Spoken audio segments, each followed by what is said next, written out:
ഏവരെയും മറ്റൊരു വീഡിയോയിലേക്ക് ഞാൻ സ്വാഗതം ചെയ്യുകയാണ്. മധ്യേഷ്യൻ മേഖലയെ കീഴടക്കാൻ ഇസ്രായേൽ അഭിമുഖീകരിക്കുന്ന സുപ്രധാനവും നിർണായകവുമായ പ്രശ്നങ്ങൾ കൈകാര്യം ചെയ്യാൻ ട്രംപുമായി കൂടിക്കാഴ്ച നടത്താൻ നെതന്യാഹു ഇന്ന് അമേരിക്കയിലേക്ക് വണ്ടി കയറിയിരിക്കുകയാണ്. എല്ലാ ബന്ദികളെയും മോചിപ്പിച്ച് ഹമാസിനെ വീണ്ടും ആക്രമിച്ചൊരു വിജയം നേടാനും ഇറാനെയും പ്രോക്സി ഗ്രൂപ്പുകളെയും ഏത് വിധേനയും നശിപ്പിക്കുക എന്ന തന്ത്രപ്രധാനമായ തീരുമാനങ്ങൾക്ക് ട്രംപിൻ്റെ അനുമതി നേടലാണ് നെതന്യാഹുവിൻ്റെ അമേരിക്കൻ കൂടിക്കാഴ്ചയുടെ ലക്ഷ്യങ്ങൾ. കരാർ വ്യവസ്ഥകൾ മുന്നോട്ട് കൊണ്ടുപോകുന്നതിന് യുദ്ധം പൂർണ്ണമായും നിർത്തണമെന്ന ഹമാസിൻ്റെ ആവശ്യം അംഗീകരിക്കില്ലെന്ന് നെതന്യാഹു തറപ്പിച്ചു പറഞ്ഞിട്ടുണ്ട്.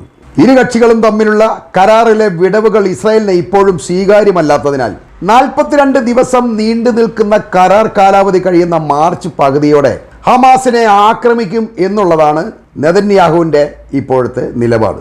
എന്നാൽ ഗസയെ ആക്രമിക്കുന്നതിലുപരി ഇറാനെ ആക്രമിക്കുക എന്നുള്ളതാണ് ട്രംപിൻ്റെയും നെതന്യാഹുവിൻ്റെയും യഥാർത്ഥ ടാർഗറ്റ്. അത് എങ്ങനെ, എപ്പോൾ എന്ന തീയതി കുറിക്കൽ ഇവന്മാർ തമ്മിലുള്ള, അതായത് നെതന്യാഹുവും ട്രംപും തമ്മിലുള്ള കൂടിക്കാഴ്ചയ്ക്ക് ശേഷം നമുക്ക് അറിയാൻ കഴിയും. ഇറാൻ്റെ രഹസ്യാന്വേഷണ ഏജൻസികളുടെ മുന്നറിയിപ്പ് അനുസരിച്ച് മാർച്ച് പകുതിക്ക് ശേഷമുള്ള മുസ്ലിങ്ങളുടെ പുണ്യമാസമായ റമദാൻ തന്നെ ഇറാൻ്റെ ആണവ കേന്ദ്രങ്ങളുടെ ആക്രമണത്തിന് ഇവർ തിരഞ്ഞെടുക്കും എന്നുള്ളതാണ്. എന്നാൽ ജനാധിപത്യ സംസ്കാരമുള്ള ഇറാൻ്റെ ആണവ കേന്ദ്രങ്ങളിൽ ഇസ്രായേലും യുഎസും ആക്രമണം നടത്തിയാൽ മേഖലയിൽ സമ്പൂർണ്ണ യുദ്ധമുണ്ടാകുമെന്ന് ഇറാൻ വീണ്ടും ഇവരെ താക്കീത് ചെയ്തിരിക്കുകയാണ്. അമേരിക്കയുടെ ആധിപത്യത്തിന് മുന്നിൽ കീഴടങ്ങാൻ ഇറാൻ ഏതായാലും തീരുമാനിച്ചിട്ടില്ല. വേണ്ടി വന്നാൽ ഈ ആക്രമണത്തിന് പകരം അമേരിക്കൻ താവളങ്ങളെ മധ്യേഷ്യയിൽ നിന്നും തൂത്തെറിയാനും ഇറാന് തടസ്സമൊന്നുമില്ല എന്ന് അവർ ഉറപ്പിച്ചു പറയുകയാണ്. ഈ ഹമാസുമായ ഹൂത്തികളുമായ പോലെ ഒരു യുദ്ധവിജയം നേടാത്ത ഇസ്രായേലിനെ സംബന്ധിച്ച് ഇറാനെ ആക്രമിക്കുക എന്നതൊരു ദുസ്വപ്നമായി പരിണമിക്കും എന്ന് ഞങ്ങൾ ഉറപ്പു പറയുന്നു. മധ്യേഷ്യയിൽ നിന്നും അവസാന ജൂതനെയും പുല്ലുപോലെ ഞങ്ങൾ വലിച്ചെറിയും. ഇത് ഇറാൻ്റെ വാക്കാണെന്നാണ് IRGCയുടെ മേധാവി general Hossein Salami state television സംപ്രേഷണം ചെയ്ത ഒരു പരിപാടിയിൽ പറഞ്ഞത്. ഇത് വലിയ വിഷയമായി മുന്നോട്ട് പോവുകയാണ്. മധ്യേഷ്യ ആകെ ഭയത്തിലാണ് ഇപ്പോഴുള്ളത്. കാരണം ഇറാനും അമേരിക്കയായി ഏതാണ്ട് യുദ്ധം അടുത്ത് തന്നെ നിൽക്കുകയാണ്. അതോടൊപ്പം തന്നെ ഈ ഇറാൻ മറ്റു താക്കീതുകളും ഇവർക്ക് നൽകുന്നുണ്ട്. ശത്രുവിനാശകരുടെ ഇലക്ട്രോണിക് യുദ്ധങ്ങളെ ചെറുക്കാൻ ശേഷിയുള്ള 100 കണക്കിന് ക്രൂയിസ് മിസൈലുകൾ ഞങ്ങളുടെ ഭൂഗർഭ നഗരങ്ങളിൽ സ്ഥാപിച്ചിട്ടുണ്ടെന്ന് ഇറാൻ ഇവരെ അറിയിച്ചിരിക്കുകയാണ്. അത് വളരെ ചുരുങ്ങിയ സമയത്തിനുള്ളിൽ ഞങ്ങൾക്ക് പ്രവർത്തിക്കാൻ കഴിയും എന്ന് പറയുന്നുണ്ട്.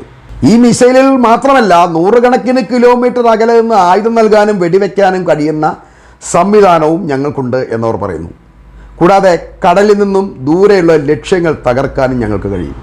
ഇതെല്ലാം അറിഞ്ഞുകൊണ്ട് അമേരിക്കയും ഇസ്രായേലും ഒരു സാഹസത്തിന് ഒരുങ്ങാതിരിക്കുന്നതാണ് നല്ലത് എന്ന് സലാമി ഇവരെ താക്കീത് ചെയ്യുകയാണ്. എന്നാൽ ഈ താക്കീതുകളൊന്നും അവർ മുഖവിലേക്ക് എടുക്കുന്നില്ല എന്നുള്ളതാണ് വസ്തുത. ട്രംപ് പറയുന്നത് ആണവ പദ്ധതി, ബാലിസ്റ്റിക് മിസൈൽ പദ്ധതി ഇവയുടെ പ്രവർത്തനങ്ങൾ ഇറാൻ തുടരുന്ന കാലത്തോളം ഞങ്ങളുടെ ആക്രമണ പദ്ധതി മാറ്റിവെക്കില്ല എന്നാണ് പറയുന്നത്.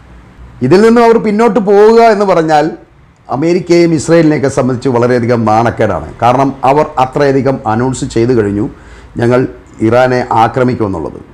ഇനി ഇറാനെ ആക്രമിച്ചില്ല എന്നുണ്ടെങ്കിൽ അത് ഇവർക്കിപ്പോൾ വലിയ നാണക്കേടായിട്ട് മാറും. അതുകൊണ്ടാണ് അവർ ഇറാനെ ആക്രമിക്കും എന്ന് നമ്മൾ വീണ്ടും വീണ്ടും പറയുന്നത്. അവരുടെ അഭിമാനത്തിൻ്റെ പ്രശ്നമാണ്. വാക്പോരുകൾ കൊണ്ട് യുദ്ധാരംഭം കുറിക്കുന്ന ഈ ട്രംപും ഇറാൻ്റെ രാഷ്ട്രീയ സൈനിക നേതൃത്വമൊക്കെ യുദ്ധത്തിലേക്ക് അടുത്തുകൊണ്ടിരിക്കുകയാണ് എന്ന് വേണം നമ്മൾ മനസ്സിലാക്കാൻ. ഇത് പശ്ചിമേഷ്യയെ ആകെ യുദ്ധക്കളമാക്കും, ചോരക്കളമാക്കും എന്നുള്ള കാര്യം ഉറപ്പാണ്. കാരണം വൻ ശക്തികൾ തമ്മിലാണ് ഇപ്പോൾ ഏറ്റുമുട്ടാൻ ഒരുങ്ങുന്നത്. ഇത് ഇറാനും അമേരിക്കയും തമ്മിലുള്ള യുദ്ധമായി മാത്രം മാറില്ല. കാരണം ഇറാൻ്റെ പിന്നിൽ ഈ റഷ്യയും ചൈനയും കൊറിയയുമൊക്കെ അണിനിരക്കും എന്നുള്ള കാര്യം 100% ഉറപ്പ് തന്നെയാണ്. അമേരിക്കയ്ക്ക് അവർ ഒരു യുദ്ധവിജയം പശ്ചിമേഷ്യയിൽ അനുവദിക്കില്ല എന്നുള്ള കാര്യം ഉറപ്പ് തന്നെയാണ്.